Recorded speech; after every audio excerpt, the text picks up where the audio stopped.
Anirudh art academy से मैं अनिरुद्ध सभी कला विद्यार्थियों को नमस्कार। मैं ये भारतीय आधुनिक कला और समसामयिक कला का ये मेरा दूसरा वीडियो है। मैं इस वीडियो में ये बताना चाह रहा था कि आधुनिक कला को समकालीन कला और समसामयिक कला में अंतर, ठीक है। तो भारतीय आधुनिक चित्रकला या समसामयिक कला में अंतर हमने कल ही पिछले वाले वीडियो में बता दिया था। कहने का मतलब ये जो मैंने बताया है आधुनिक और समसामयिक कला, ये तो आप समझ ही हो गए मेरे पहले वीडियो में। और यहाँ पे मैंने ये भी बताया था 1880 में क्या हुआ था कि आधुनिक शब्द का प्रयोग हुआ था, ये भी मैंने बताया था। समय, परिस्थितियाँ, प्रभाव, प्रेरणा, राजनीति, आर्थिक, सामाजिक, जनसाधारण, अभिजात वर्ग का पतन, भौतिकवादी विकास, बड़े बाजार का विकल्प, शक्तियों का विकास, ये सब हमने बता ही दिया था, ठीक है। अब मैं ये बताऊंगा कि जैसे देखिए हम लोग पढ़ते क्या है, भारत में आधुनिक शब्द का पहली बार प्रयोग हुआ है 1880 में। लेकिन भारत में आधुनिक पेंटिंग कब बनी? आधुनिक कला की पहली पेंटिंग आप लोग जानते ही हैं, शब्द का पहली बार प्रयोग हो रहा है 1880 में। लेकिन जो पहली पेंटिंग बन रही है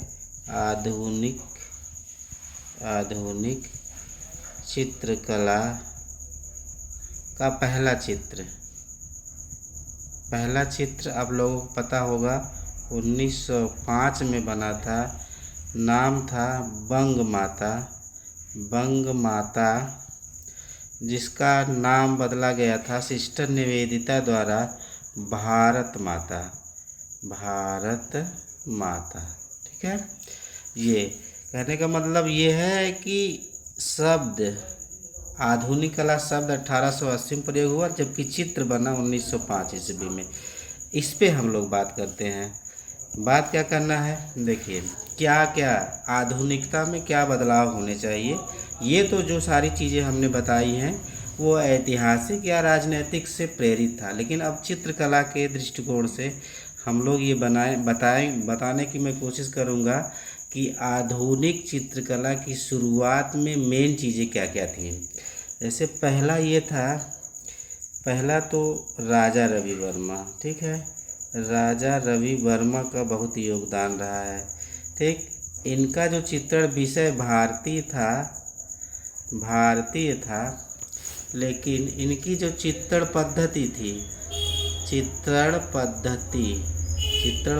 क्या थी? यूरोपीय चित्रण पद्धति थी। इनका भी बहुत योगदान है आधुनिक कला के विकास में। दूसरा आपको पता होगा लॉर्ड मैकाले द्वारा जो भारत में शिक्षा की व्यवस्था की गई, उसके अनुसार भारत में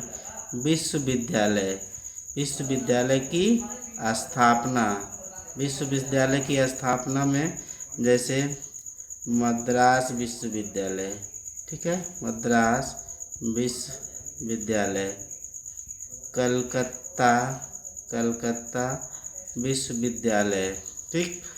इनका भी बहुत योगदान माना जाता है। वो इसलिए माना जाता है क्योंकि जब भारत में अंग्रेज आए तो उन्होंने एक नई चित्रण पद्धति भारत में लेके आए, नए विचार लेके आए, ठीक है।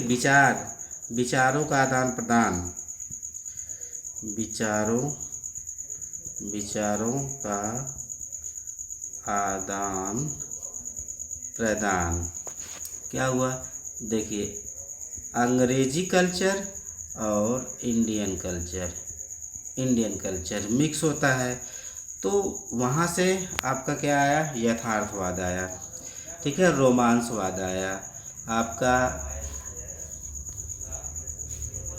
वहाँ से यहाँ क्या हुआ? उसका मिश्रण हुआ। तो कलाकारों को ढेर सारा समझने के लिए, ठीक है। और चित्रण करने की स्वतंत्रता, ठीक है, चित्रण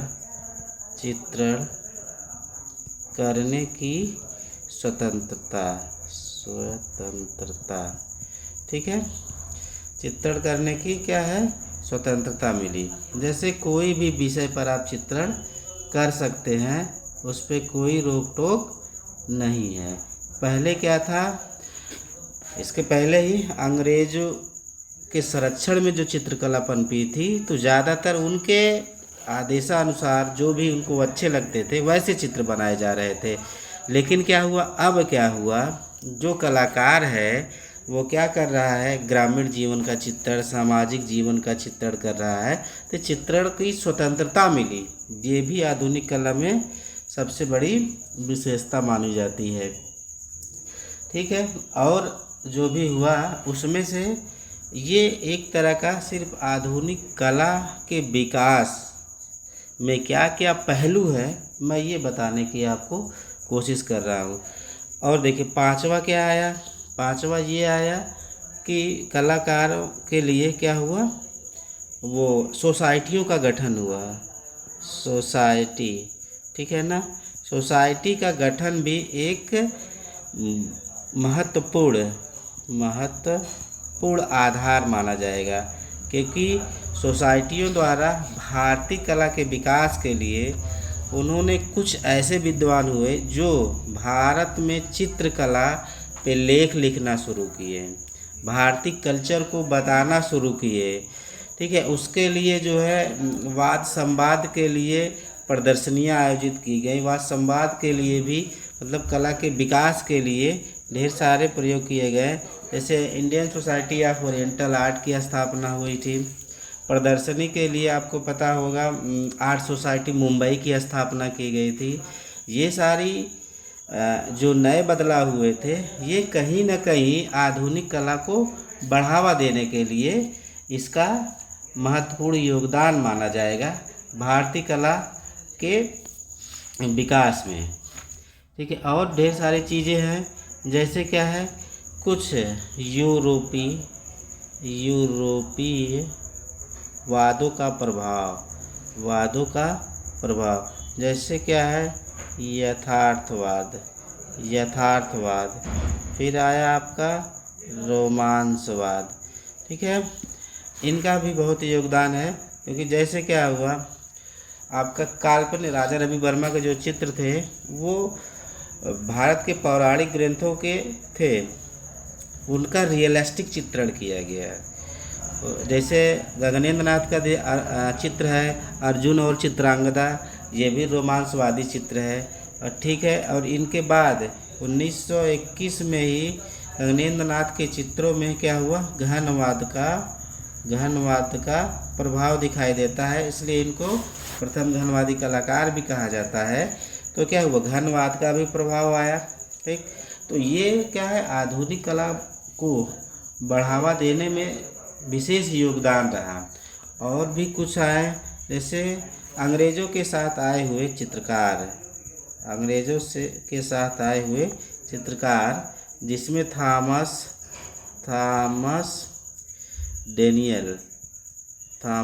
डेनियल और टीली